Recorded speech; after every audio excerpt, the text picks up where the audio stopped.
PC Ghosh నివేదికతో ఎలాంటి చర్యలు తీసుకోవద్దని హైకోర్టు ఆదేశించడం కాంగ్రెస్ సర్కారుకి చెంపపెట్టు లాంటిదన్నారు మానుకోట మాజీ ఎమ్మెల్యే శంకర్ నాయక్. ప్రాజెక్టులో దెబ్బతిన 2 పిల్లర్లకు మరమ్మతులు చేయించడం చేతకాక బీఆర్ఎస్ విషప్రచారం చేస్తారని ఆగ్రహం వ్యక్తం చేశారు.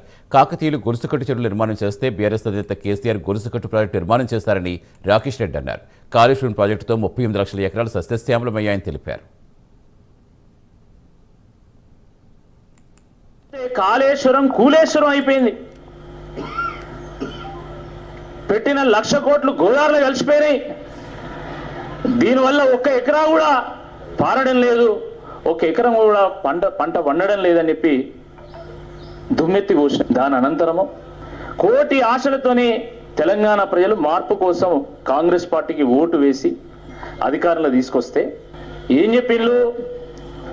మేము 6 గ్యారెంటీలు అమలుపరుస్తాము, 420 హామీలు అమలుపరుస్తాం, అది అని చెప్పింది. సార్ అది ఏం జరిగింది అనేది మీకు తెలుసు. కానీ వీళ్ళు ఏమి చెయ్యకపోగా కాళేశ్వరం పేరు మీద కమిషన్ వేసిండు. ఎంక్వైరీల పేరు మీద కేసీఆర్ గారిని, కేటీఆర్ గారిని పదే హరీష్ రావు గారిని పదే వాళ్ళను కమిషన్ ముందుకు పిలవడము,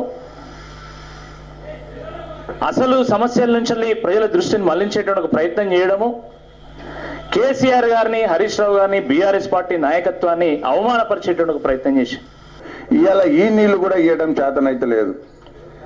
కాబట్టి దయచేసి ఇప్పటికైనా మీకు ఏమాత్రం ఎథిక్స్, మోరల్స్ ఉన్నా, మారల్తో ఉన్నా ఇవి ఇచ్చిన హామీలు, గ్యారంటీల మీద స్పందించాలి. వెంటనే మేడిగడ్డ వర్క్ను ఎల్ఎన్టీ కంపెనీ తోటి చేసి దాన్ని అన్నీ పూర్తి చేయాలని.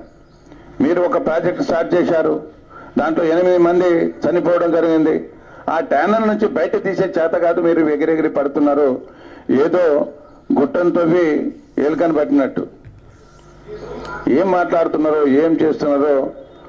రాగమేమో పెద్ద రాగం తీసిందంట. ఇప్పటికైనా సరిదిద్దుకో, ఇప్పటికైనా ఒక మానవత్వం తోటి ముందుకు సాగాలని చెప్పి, ప్రజల సమస్య పైన పోరాడాలని చెప్పి, ప్రజల సరుపు మీరు ఏదైతే ఇచ్చారో హామీలను నెరవేర్చాలి.